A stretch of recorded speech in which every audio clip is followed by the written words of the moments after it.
Hello friends, welcome again in my next video. I am Dr. Adil Mirza, MD in general medicine. आज हम लोग IV fluid therapy के बारे में जानेंगे, जो कि बहुत ही ज़्यादा इम्पॉर्टेंट टॉपिक है। जानेंगे कि किस कंडीशन में हमें कौन सा फ्लूइड देना है और किन किन कंडीशन में हमें कौन सा फ्लूइड नहीं देना है। ठीक है, बहुत बहुत ही ज़्यादा इम्पॉर्टेंट टॉपिक है गाइज। तो आप लोग ये वीडियो एंड तक देखें। तो चलें शुरू करते हैं। फ्रेंड्स, सबसे पहले हम हाइपरटोनिक, आइसोटोनिक एंड हाइपोटोनिक के बारे में हम जानेंगे। आइसोटोनिक क्या होता है कि जो सेल का जो इनसाइड होता है एंड आउटसाइड, यानी एक्स्ट्रा सेलुलर फ्लूइड जो होगा, सेल के बाहर का फ्लूइड, एंड आईसीएफ जो सेल के अंदर का जो फ्लूइड होगा, उनका जो कंसंट्रेशन होता है, ऑस्मोलैरिटी जो होती है वो दोनों की सेम होती है। तो जितना फ्लूइड इधर जाएगा उतना फ्लूइड इधर जाएगा, तो फ्लूइड की शिफ्टिंग इक्वल होती है, यानी जितना अंदर जाएगा उतना बाहर जाएगा। तो इसमें ऑस्मोलैरिटी पे कोई इफेक्ट नहीं पड़ेगा। ठीक है, यहाँ हम देखेंगे हाइपरटोनिक क्या होता है। आईसीएफ का जो कंसंट्रेशन है वो ज़्यादा है than the inside the cell, यानी आईसीएफ से ज़्यादा है। तो इधर यानी कि इधर जो फ्लूइड होगा वो कैसा होगा, इसकी ऑस्मोलैरिटी कम होगी, और इधर ज़्यादा होगी, यानी इधर हल्का, इधर कम गाढ़ा फ्लूइड होगा और इधर ज़्यादा गाढ़ा फ्लूइड होगा। तो फ्लूइड की जो शिफ्टिंग होगी किधर से किधर हो जाएगी, इधर हो जाएगी। ठीक है, तो हाइपोटोनिक में क्या होता है कि सेल के अंदर यानी आईसीएफ जो होता है मोर कंसंट्रेटेड होता है देन द ईसीएफ। ठीक है, यानी सेल के बाहर का जो कंसंट्रेशन होगा वो कम होगा, यानी इधर का फ्लूइड कम गाढ़ा होगा और अंदर का ज़्यादा होगा। तो शिफ्टिंग किधर होगी, ज़्यादा पानी जिधर होगा उधर से, जिधर पानी कम होगा उधर शिफ्टिंग होने लगेगी। यानी तो यहाँ पे हम देखेंगे कुछ isotonic, hypotonic and hypertonic solution के बारे में। जो 0.9% NaCl जो होता है वो कैसा, प्लाज्मा के बिल्कुल आइसोटोनिक होता है। इसी तरह जो लैक्टेटेड रिंगर सोल्यूशन होता है वो भी आइसोटोनिक होता है, ringer solution, and 5% dextrose in water, ये भी हमारा ये सारा के सारा जो है ये आइसोटोनिक होता है, आइसोटोनिक टू द प्लाज्मा। ठीक है, इसी तरह जो हम हाइपोटोनिक क्या होगा, यानी आप देख सकते हैं 0.9% NaCl जो है आइसोटोनिक है। तो उससे हम अगर कम करेंगे कंसंट्रेशन तो ये क्या हो जाएगा, हाइपो हो जाएगा। ठीक है, ये भी देखिए कम है 0.9 से, ये भी सारा के सारा ये सारे कैसे हैं, इससे कम है, तो ये कैसे हो जाएंगे, हाइपोटोनिक हो जाएंगे। इसी तरह ये 5% हमारा आइसोटोनिक है, इससे कम करेंगे यानी डेक्सट्रोज, इससे कम करेंगे तो ये हो जाएगा हाइपोटोनिक। ठीक है, यहाँ पे हाइपरटोनिक देख सकते हैं, इससे जो भी ज़्यादा होगा वो होगा हाइपरटोनिक। तो यानी यहाँ पे 3% NaCl, 3% NaCl, 5% NaCl, 3% NaCl और 5% NaCl प्लस डिस्टिल वाटर, ये सारा का सारा क्या हो जाएगा, हमारा हाइपरटोनिक हो जाएगा। ग्रेटर देन 5% डेक्सट्रोज अगर हम ले रहे हैं तो ये भी हमारा हो जाएगा हाइपरटोनिक। ठीक है, हाइपरटोनिक हो जाएगा। अब हम यहाँ पे देखेंगे आईवी फ्लूइड थेरेपी क्या होती है। आईवी मतलब होता है आईवी, आई फॉर होता है इंट्रा, इंट्रा मतलब अंदर, और वेनस मतलब वी फॉर वेनस। ठीक है, यानी वेन के अंदर हम सीधे फ्लूइड को इंजेक्ट करते हैं। ठीक है, तो इसको बोलते हैं इंट्रावेनस थेरेपी। ठीक है, इंट्रावेनस थेरेपी बोलते हैं। इंडिकेशन क्या क्या होता है आईवी फ्लूइड थेरेपी का, यानी किसी भी रीजन से, किसी भी कारण से बॉडी का वॉल्यूम, अगर ब्लड का वॉल्यूम कम हो रहा है, यानी हाइपोवॉलीमिया हो रहा है, तो उस कंडीशन में हम दे सकते हैं। डिहाइड्रेशन हो रहा है, जैसे मेंटेनेंस थेरेपी, सर्जरी वर्जरी के टाइम या सर्जरी के बाद हम एज अ मेंटेनेंस थेरेपी दे सकते हैं। कोई पेशेंट हाइपोटेंशन में है तो बीपी बढ़ाने के लिए हम फ्लूइड दे सकते हैं। शॉक की कंडीशन में दे सकते हैं। हाइपोग्लाइसीमिक अटैक, यानी किसी पेशेंट को इंसुलिन दे रहे हैं हम और उसको हाइपोग्लाइसीमिया हो गया, सीवियर हाइपोग्लाइसीमिया हो गया, तो उसको हम डेक्सट्रोज सॉल्यूशन आईवी फॉर्म में तुरंत देंगे।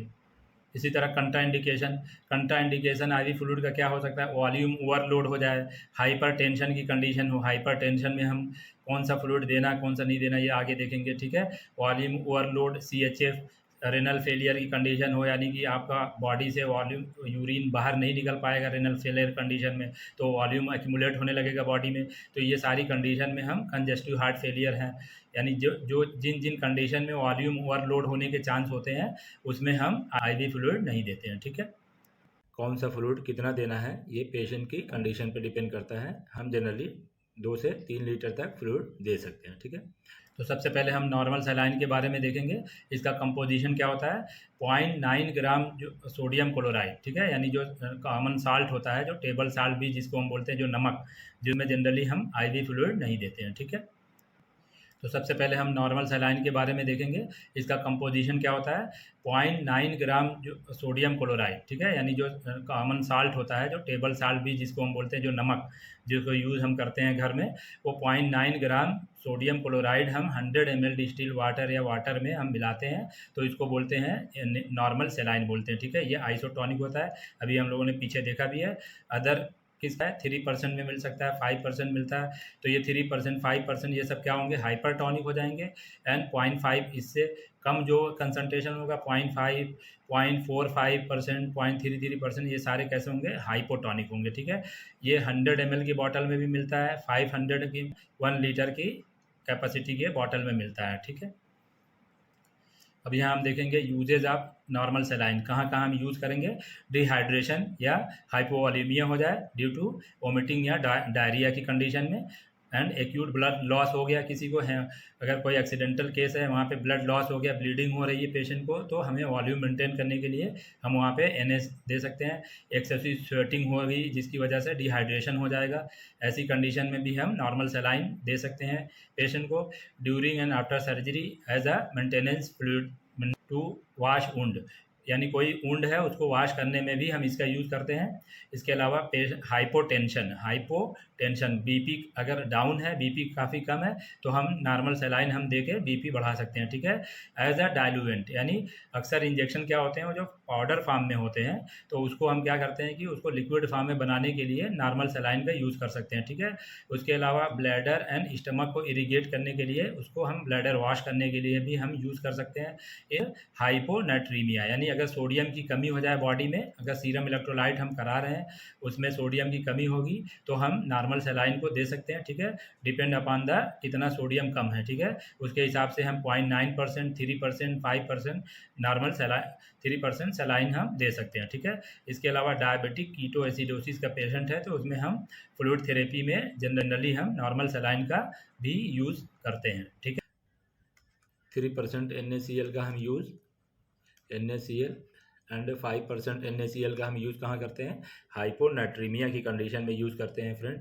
जब हमारे शरीर में सोडियम की काफ़ी कमी हो जाती है, तो हम उसके लिए 3% सोडियम क्लोराइड या 5% सोडियम क्लोराइड का यूज़ करते हैं, ठीक है।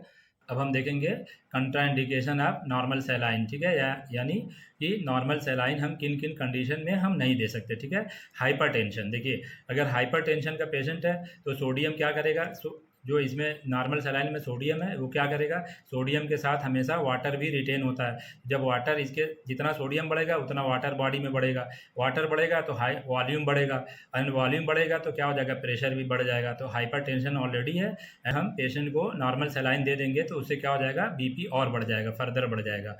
एंड वॉल्यूम ओवरलोड, यानी पेशेंट को वॉल्यूम ओवरलोड है, तो अगर हम नॉर्मल सलाइन हम दे रहे हैं तो उस कंडीशन में क्या हो जाएगा, वॉल्यूम और बढ़ेगा, तो और ये वर्स कंडीशन हो जाएगी, इसलिए हम नॉर्मल सलाइन नहीं देंगे। किडनी फेलियर है, तो किडनी फेलियर होगी तो क्या होगा, बॉडी का जो फ्लूइड होगा वो बाहर यूरिन के रूप में बाहर नहीं निकल पाएगा, तो बॉडी में फ्लूइड एक्यूमुलेट होने लगेगा, वॉल्यूम ओवरलोड की कंडीशन हो जाएगी, तो हम किडनी फेलियर में भी नॉर्मल सलाइन का यूज़ हम नहीं करते, ठीक है। हाइपर क्लोरोसिस एसिडोसिस, तो अब नेक्स्ट फ्लूइड हम देखेंगे रिंगर लैक्टेट सोल्यूशन, ठीक है। इसको और हम हार्टमैन सोल्यूशन भी बोलते हैं, बैलेंस सोल्यूशन भी बोलते हैं, या फिजियोलॉजिक सोल्यूशन या आइडियल सोल्यूशन भी बोलते हैं, ये अदर नेम्स हैं इसके, ठीक है। क्यों, क्योंकि देखिए इसका जो pH होता है 6.5 एंड जो कंपोजिशन होता है वो सोडियम होता है अबाउट 130 मिली इक्वेलेंट होता है, पोटेशियम जो होता है 4 मिली इक्वेलेंट होता है, इसमें कैल्शियम भी 3 मिली इक्वेलेंट होता है, एंड लैक्टेट जो होता है ये 8 मिली इक्वेलेंट होता है। तो ये सारा आप देख सकते हैं जो हमारा नॉर्मल सोडियम कंसनट्रेशन होता है बॉडी में 135 टू 145 के आसपास होता है लगभग, तो ये लगभग ऑलमोस्ट उसके इक्वल है। उसी तरह जो पोटेशियम की जो रेंज होती है वो होती है हमारी 3.5 टू 5.5 तक होती है, तो ये भी 4 के अराउंड है।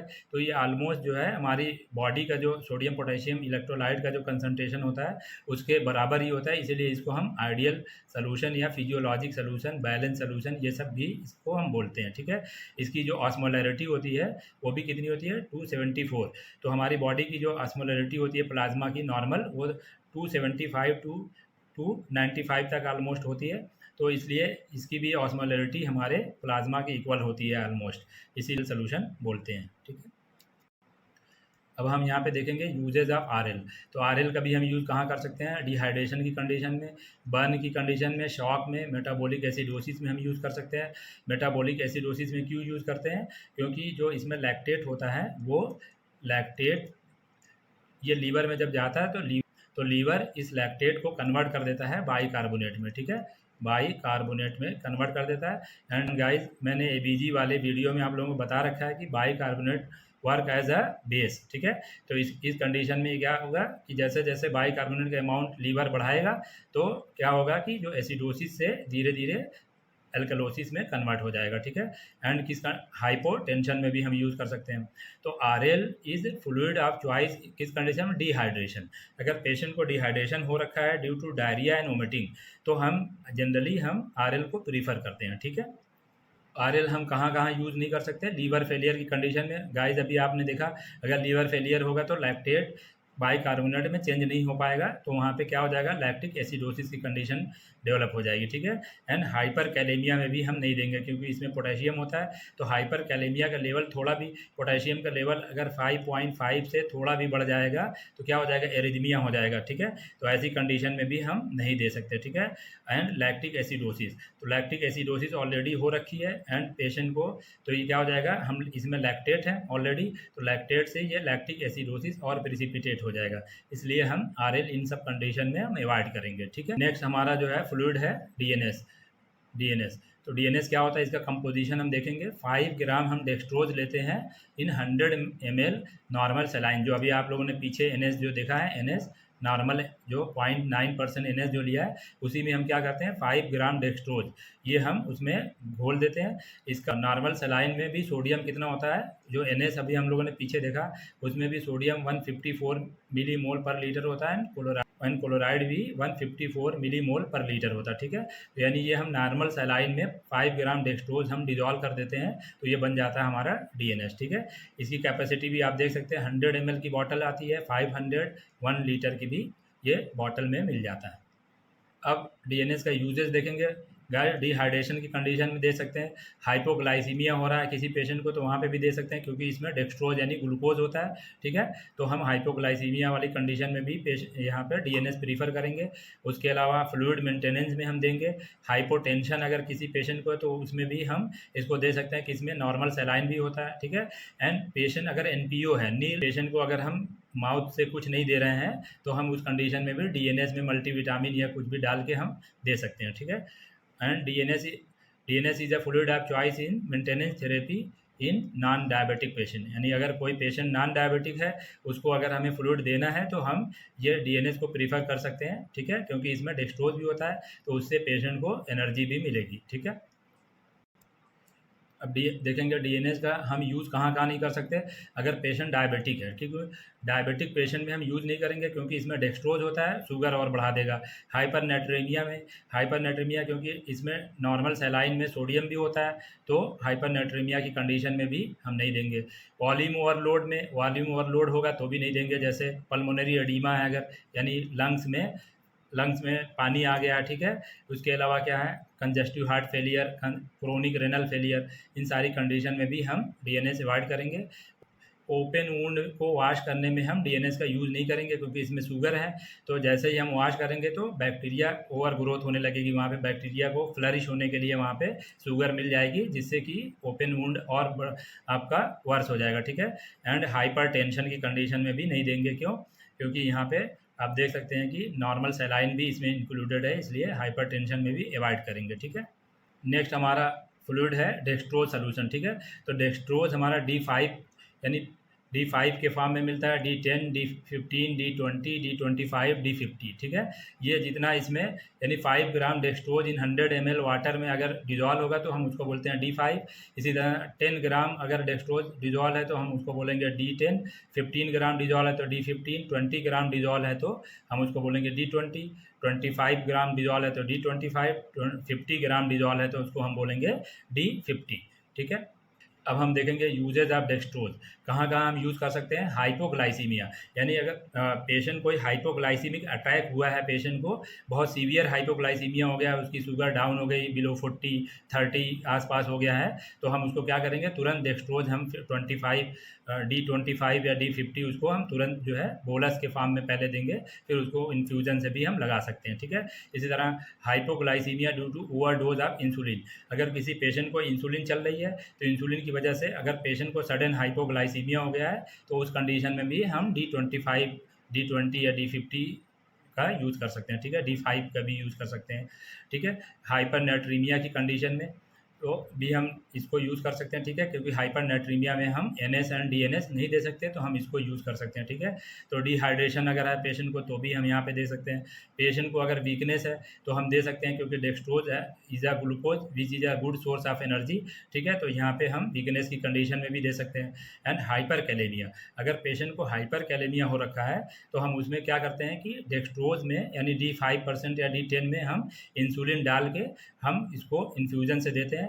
इंसुलिन क्या करता है कि जो एक्स्ट्रा सेलुलर जो पोटेशियम होता है उसको क्या करता है कि उसको शिफ्ट कर देता है आईसीएफ में, यानी सेल के अंदर शिफ्ट करा देता है इंसुलिन, इसलिए पोटेशियम का जो अमाउंट होगा ईसीएफ में और डाउन हो जाएगा, ठीक है। तो इंसुलिन एलॉन इसलिए नहीं देते क्योंकि ये हाइपोग्लाइसीमिया कॉज कराएगा, इसीलिए इंसुलिन को हम डेक्सट्रोज में मिला के देते हैं हाइपर कैलेमिया को करेक्ट करने के लिए, ठीक है।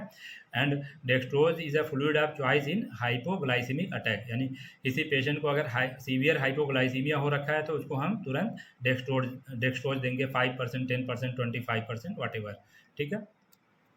एंड डेक्सट्रोज हमें अवॉइड कहाँ पे करना चाहिए, डायबिटिक पेशेंट है इसमें भी नहीं देंगे हम। हाइपोटोनिक कंडीशन अगर है तो उसमें भी हम डेक्सट्रोज का यूज़ नहीं करेंगे, क्योंकि इससे क्या हो जाएगा कि जो हाइपोटोनिक कंडीशन में क्या हो जाएगा कि ईसीएफ फ्लूइड जो होगा आईसीएफ में शिफ्ट होने लगेगा, तो इससे क्या हो जाएगा सेरेब्रल एडीमा होने के चांसेस बढ़ जाएंगे, ठीक है। इसलिए हम यहाँ पे अवॉइड करेंगे। जो नेक्स्ट हमारा फ्लूइड है वो मैनिटॉल है, ठीक है। ये मैनिटॉल जो होता है वो ऑस्मोटिक एजेंट होता है। ये 5%, 10%, 20%, 25% स्ट्रेंथ में मिलता है। कैपेसिटी इसकी 50 ml या 100 ml होती है। जनरली हम 20% का यूज़ करते हैं हॉस्पिटल्स में। यूजेस कहाँ करते हैं कि सेरेब्रल एडीमा में या इंक्रीज आईसीटी, इंट्राक्रैनियल टेंशन बढ़ा हुआ है इस कंडीशन में, उसकी वजह से आईसीटी इंक्रीज होने की वजह से ग्लूकोमा अगर हो रखा है तो वहाँ पे भी हम यूज़ कर सकते हैं। एंड अगर बॉडी में फ्लूइड बहुत ज़्यादा है उसको हम यूरिन के रूप में बाहर निकलवाना है तो हम जनरली इसका भी इंक्रीज यूरिनेशन में यूज़ कर देते हैं। कैसे कि जो मैनिटॉल जो होता है ये कैसा होता है, ये काफ़ी थिक या विस्कस फ्लूइड होता है, ठीक है। विस्कस फ्लूइड होता है यानी इसकी विस्कोसिटी बहुत ज़्यादा गाढ़ा फ्लूइड है, ठीक है। तो जैसे हम ये इसको हम देंगे तो ये हमारा ईसीएफ यानी एक्स्ट्रा ब्लड वेसल्स में ये जाएगा, तो ब्लड वेसल में जाने से ये गाढ़ा फ्लूइड ब्लड वेसल में आ जाएगा। और इधर यानी ये एक्स्ट्रा सेलुलर जो कंपार्टमेंट होगा उसमें एक गाढ़ा फ्लूइड आ गया, जिसकी सेलुलर फ्लूइड है, इसका जो कंसंट्रेशन कम है, ठीक है। तो इसका कंसंट्रेशन कम होगा और इसका कंसंट्रेशन मैनिटॉल की वजह से ज़्यादा हो जाएगा जो ब्लड वेसल के अंदर कंसंट्रेशन, तो फ्लूइड की शिफ्टिंग किधर से किधर होने लगेगी, इधर शिफ्टिंग होने लगेगी। तो इससे क्या होता है जो एडीमा होता है वो सबसाइड हो जाता है, यानी जो आईसीएफ फ्लूइड जो होगा वो ईसीएफ में शिफ्ट होगा एंड फाइनली वो यूरिन के थ्रू बाहर आ जाएगा, ठीक है। एंड ये कंट्राइंडिकेटेड कहाँ होता है, हाइपर सेंसिटिविटी रिएक्शंस अगर है किसी को तो हम उसमें नहीं देते हैं इसको। जो नेक्स्ट फ्लूइड हमारा जो आइसोलाइट है, ठीक है। आइसोलाइट 3 तरह के होते हैं, आइसोलाइट पी, आइसोलाइट एम एंड आइसोलाइट एस, ठीक है। इनकी ऑस्मोलरिटी आप यहाँ पे देख सकते हैं, वेरिएबल होती है अलग अलग। तो इनका जो कंपोजिशन होता है इसमें सोडियम होता है, मैग्नीशियम होता है, 5% डेक्सट्रोज होता है एंड पोटेशियम होता है। इसके अलावा chloride, phosphate, acetate and gluconate, ये सारे ये इसमें होता है, ठीक है। एंड मैक्सिमम जो पोटेशियम होता है वो आइसोलाइट एम में होता है, 35 मिली इक्विवेलेंट होता है, ठीक है। इनका पीएच भी अलग अलग इसमें वेरिएबल होता है, सब में अलग अलग होता है। कैपेसिटी 500 ml एंड 1000 ml की कैपेसिटी में ये आता है, ठीक है। इनका यूजेज हम देखेंगे, एज अ मेंटेनेंस थेरेपी हम यूज़ करते हैं हाइपोकैलेमिया में। अभी आपने देखा कि मैक्सिमम पोटेशियम किस में होता है, आइसोलाइट एम में होता है, तो इसलिए हम हाइपोकैलेमिया में भी इसका यूज़ कर सकते हैं।